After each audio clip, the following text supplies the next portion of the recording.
அடிமாலியில் லட்சமேடு நகரில் மண் சரிவால் பாதிக்கப்பட்ட குடும்பங்கள் நடத்தி வரும் போராட்டம் ஒரு வாரத்தை கடந்துள்ளது. போராட்டம் ஒரு வாரத்தை கடந்த போதும் எந்த ஒரு அரசு அதிகாரியும் தங்களை பார்க்கவில்லை என்று பாதிக்கப்பட்ட குடும்பங்கள் தெரிவித்துள்ளனர். தங்களது கோரிக்கைகள் அங்கீகரிக்கும் வரை போராட்டம் தொடரும் என்றும் குடும்பங்கள் தெரிவித்துள்ளனர். அடிமாலி அருகே லட்சமேடு காலனியில் மண் சரிவால் பாதிக்கப்பட்ட குடும்பங்கள் சாலையில் குடிசை கட்டி நடத்தி வரும் போராட்டம் 7 நாட்களை கடந்துள்ளது. கடுமையான மழையிலும் சாலையோரத்தில் குடிசை கட்டி சிறிய குழந்தைகள் உட்பட കുടുംബത്തോടെ നടത്തി വരും പോരാട്ടത്തെ അധികാരികൾ കണ്ടുകൊള്ളാமல் உள்ளனர். ഞങ്ങൾക്ക് അനുകൂലമായ ഒരു തീരുമാനം ആരുടെ ഭാഗത്തു നിന്നും ഉണ്ടായിട്ടില്ല. ഇപ്പൊ ഞങ്ങൾ ഇരിക്കുന്നതിന്റെ തൊട്ടു മുകളില് ഈ ഇന്നലത്തെ മഴയില് പുതിയൊരു വിള്ളലും കൂടെ രൂപപ്പെട്ടിട്ടുണ്ട്.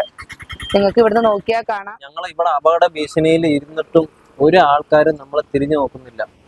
എൻ്റെ കൊച്ചിനെ ഇവിടെ കൊണ്ടുവന്ന് ഞാൻ ഇരുത്തേക്കുക. 1.5 വയസ്സ് പ്രായമുള്ളൂ. അവൾക്കും ഇന്നലെ പനി പിടിച്ചു. കാലാവസ്ഥ അങ്ങനെയാണല്ലോ.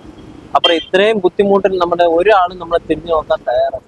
குழந்தைகளும் வயதானவர்களும் உட்பட உயிரை பணயம் வைத்துதான் இங்கு தற்காலிக குடிசையில் வசித்து வருவது. கடந்த தினத்தில் கனத்த மழையில் இவர்களின் போராட்ட பந்தலின் மேல் பகுதியில் அதிக அளவில் மண்ணில் கீறலும் விழுந்துள்ளது. இந்த நிமிடமும் சரிந்துவிட வாய்ப்புள்ளதாகவும் கூறப்பட்டுள்ளது. ஆனாலும் உயிரை பணயம் வைத்து ഇവர்களின் പോരാട്ടം തുടർന്നു വരുகிறது. ഞങ്ങളുടെ വളരെ സമാധാനത്തോടെ ജീവിച്ചിരുന്ന ആളുകളാണ്. ഞങ്ങളുടെ പേരിൽ ഇത്തരത്തിലൊരു പ്രതിരോധം തീർത്ത് ഞങ്ങളോട് ഇത്ര ക്രൂര മനോഭാവം കാണിക്കുന്ന എന്താണെന്ന് എനിക്ക് മനസ്സിലാവുന്നില്ല. ഒരു തെറ്റും ചെയ്യാതെ ഈ തെരുവിൽ വന്നിരിക്കേണ്ട ഒരു അവസ്ഥയിൽ കൊണ്ടെത്തിച്ചിട്ടും ഒരു അധികാരികൾ പോലും ഞങ്ങൾ തിരിഞ്ഞു നോക്കുന്നില്ല എന്നുള്ള കാര്യം ഇവിടെ എല്ലാവർക്കും മനസ്സിലായിക്കൊണ്ടിരിക്കുകയാണ്.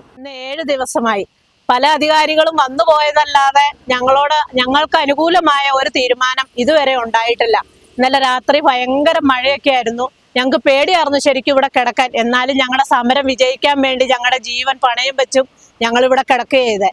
അപ്പൊ ഈ അധികാരികൾ എന്താണ് ഞങ്ങളോട് ഇത് ഇങ്ങനത്തെ ഒരു മനോഭാവം കാണിക്കുന്നതെന്ന് ഞങ്ങൾക്ക് മനസ്സിലാവണം. இதுவரை எந்த ஒரு அரசு அதிகாரியும் தங்களுடைய போராட்டத்தை கண்டுகொள்ளவில்லை என்றும் தங்களது கோரிக்கைகள் அங்கீகரிக்கும் வரை போராட்டம் தொடரும் என்றும் பாதிக்கப்பட்ட குடும்பங்கள் தெரிவித்துள்ளனர். News bureau, Adimali.